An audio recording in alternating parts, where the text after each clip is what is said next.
혹시 우리가 알고 있는 역사가 전부가 아니라고 한다면 어떠세요? 하나의 장소에 여러 시대의 이야기가 겹겹이 쌓여 있다면요. 오늘 그 숨겨진 층을 함께 들여다보겠습니다. 절강성, 고대의 메아리를 찾아서입니다. 자, 여기는 중국 절강성입니다. 딱 보기에도 정말 아름답죠. 수려한 산과 풍부한 물이 어우러져서 옛날부터 수많은 시인과 화가들의 사랑을 듬뿍 받아온 곳이에요. 특히 저기 보이는 서원은요, 그냥 호수가 아니라 하나의 시고, 그림이고, 문화 그 자체로 여겨지는 상징적인 공간입니다. 하지만 이 서정적인 풍경 바로 아래에는요, 중국 7대 고도 중 하나로 꼽힐 만큼 아주 묵직한 역사가 흐르고 있습니다. 그래서 오늘 저희는요, 그 겉모습 아래를 한번 파고 들어보려고 합니다. 이곳에 얽힌 제국들의 연결고리, 또 우리가 당연하게 믿어왔던 신화에 의문을 던지는 기록들, 그리고 바다 건너 두 문화가 어떻게 서로 영향을 주고받았는지 그 숨겨진 이야기들을 하나씩 따라가 볼 겁니다. 자, 그럼 그 복잡하게 얽힌 이야기의 첫 번째 매듭부터 저와 함께 풀어보시죠. 첫 번째 이야기는 성스러운 섬의 비밀입니다.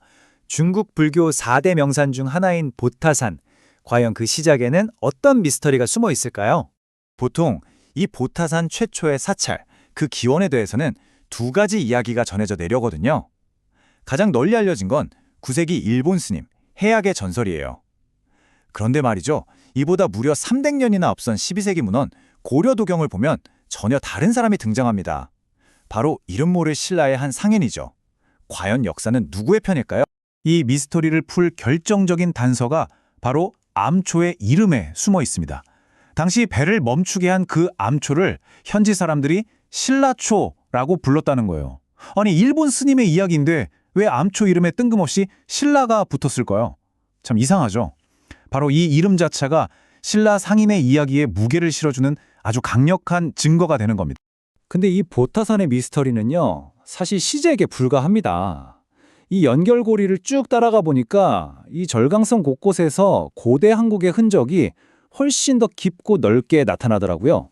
그 중심에는 신라의 위대한 승려, 의상대사가 있습니다. 의상대사가 중국에서 공부하던 시절에 이 보타산에서 깊은 영감을 얻고 신라로 돌아와서 그곳을 똑같이 본떠서 만든 절이 바로 양양 낙산사거든요. 창건 배경부터 핵심 장소 이름까지 정말 놀라울 정도로 닮아있죠? 그러니까 말 그대로 영적인 쌍둥이가 된 셈이죠. 의상대사의 백화도량 발언문을 보면 그 마음이 얼마나 간절했는지 그대로 느껴집니다. 마치 그림자가 형상을 따르듯 항상 관음의 설법을 듣겠다. 한 스님의 이 깊은 신심이 바다를 건너 두 나라의 똑같은 성질을 탄생시키는 그런 영적인 다리가 된 거죠. 이런 교류는 종교에만 머물지 않았어요. 중국의 아주 유명한 문인들의 풍류, 곡수유상이라는 게 있는데요. 흐르는 물에 술잔을 띄어서 내 앞에 잔이 멈추면 시를 짓는, 뭐랄까, 아주 운치 있는 놀이였죠. 그런데 놀랍게도 이 풍류가 신라 왕실에서도 그대로 재현됩니다. 절강성 난정의 물길과 신라 포석정의 물길, 천년의 시간을 넘어 두 문화가 얼마나 긴밀하게 교류했는지 보여주는 확실한 증거입니다. 자, 그런데 절강성의 이야기가 이렇게 외부의 교류만으로 채워져 있는 건 아닙니다. 이제는 그 땅 자체에서 태어나고 자란 아주 강렬한 중국 고유의 이야기 속으로 한번 들어가 보겠습니다. 남송시대를 대표하는 위대한 시인, 육류의 정말 가슴 아픈 사랑 이야기인데요. 어머니의 반대로 어쩔 수 없이 헤어져야 했던 첫사랑, 당환을 몇 년 뒤에 심원이라는 곳에서 우연히 마주치게 돼요. 그때 그 피를 토하는 심정으로 벽에 남긴 시가 바로 이겁니다. 이건 단순히 한 개인의 슬픔을 넘어서서 그 시대를 살았던 사람들의 마음을 대변하는 절강성의 역사를 아주 깊이 있게 만드는 그런 이야기라고 할 수 있죠. 그리고 여러분, 와신상담이라는 말 다들 아시죠? 바로 그 고사성어가 태어난 곳도 여기 절강성입니다. 적국의 왕 앞에서 무릎 꿇는 굴욕을 참고 매일같이 쓴쓸개를 핥으면서 복수의 칼날을 갈았던 월왕구천. 무려 20년에 걸친 그의 처절한 복수극은 인내와 결단이 역사를 어떻게 뒤바꿀 수 있는지 보여주는 그야말로 대서사시로 지금까지도 전해지고 있습니다. 자, 이제 오늘의 여정, 그 하이라이트로 가보겠습니다. 중국 역사의 뿌리라고 할 수 있는 인물이죠. 바로 대우의 전설입니다. 대우는요, 그냥 옛날 왕 중 한 명이 아니에요. 어마어마한 홍수로부터 문명을 구해내고 중국 최초의 왕조를 세운 인물, 말 그대로 중국 문명의 아버지, 시조라고 할 수 있습니다. 그런데 바로 그 대우의 무덤, 대우룽이 이곳 절강성에 있다는 사실, 이게 이 지역의 역사적 무게를 보여주는 거죠. 대우의 이런 엄청난 업적은 중국을 넘어서 고대 한국에서도 존경을 받았어요. 여기 한국 삼척에 있는 이 비석도 우임금의 공덕을 칭송하는 내용이거든요. 자, 이렇게 국제적으로 존경받던 인물인데 여기서 반전이 있습니다. 그의 업적, 그 기원에 대해 완전히 다른 주장을 하는 기록이 있거든요. 바로 또 다른 기원 이야기입니다. 고대 한국 문헌이 던지는 아주 도발적인 질문이죠. 여기서 우리는 아주 근본적인 질문과 마주하게 됩니다. 중국 문명의 시작을 열었다고 하는 이 대웅수 극복 프로젝트. 과연 그 핵심 기술은 대우, 그 자신에게서 나온 걸까요? 여기서 환단고기라는 문헌이 등장합니다. 주요 역사학계에서는 위서로 보지만 제야사학계에서는 아주 중요하게 다루는 기록인데요. 이 기록의 주장은 정말 파격적입니다.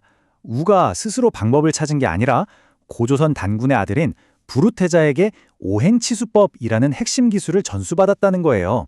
심지어 그 기술 전수가 이루어진 장소가 바로 여기 절강성의 도산이었다고까지 명시하고 있습니다.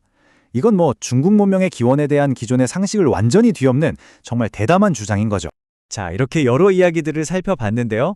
결론적으로 절강성은 단순히 한 나라의 역사가 담긴 곳이 아니라 여러 생각과 문화가 만나고 부딪히고 또 섞이는 거대한 교차로 같은 곳이었습니다. 한번 보세요. 기원전 수천 년 전 대홍수를 다스린 건국 신화에서부터 시작해서요.